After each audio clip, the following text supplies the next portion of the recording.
Let's unfold the story of Zanu Chivhayo, a businessman whose leaked audio has become the center of a heated controversy. In this audio, Chivhayo apparently brags about his influence over President Emmerson Mnangagwa and details his involvement in murky business deals. But here's where it gets even more interesting. Chivhayo has come forward, denying his involvement in these recordings.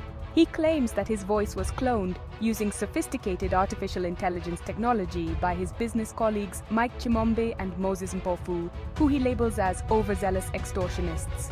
This accusation throws a technological spin into the mix, highlighting the potential misuse of AI in political arenas.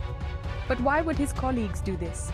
According to Chivhayo, it's all part of a fraudulent scheme to create false alarm and damage reputations. He vehemently denies having any part in these recordings, distancing himself completely from the messages that were allegedly spread. This situation brings to light several pressing questions about the security and authenticity of digital communications. How easy is it for AI to clone a voice convincingly? How can we verify the authenticity of such recordings? And more importantly, what are the political implications of this technology that can literally put words in someone's mouth? As Chivhayo apologizes to the president and other officials who might have been adversely affected by this alleged smear campaign, the political tension in Zimbabwe heightens. The government's reaction, through President Mnangagwa's spokesperson, dismisses the allegations as baseless attempts to undermine the president's integrity.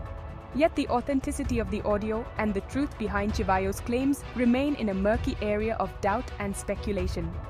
What this scandal underscores is the growing influence of technology in political narratives and the potential dangers it poses in shaping public opinion and political fates.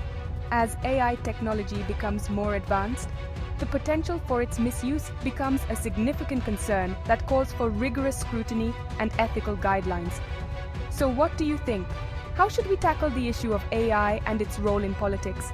Drop your thoughts in the comments below, and let's keep this crucial conversation going. Remember, in the age of technology, staying informed is more important than ever. Thanks for tuning in, and I'll see you in the next video.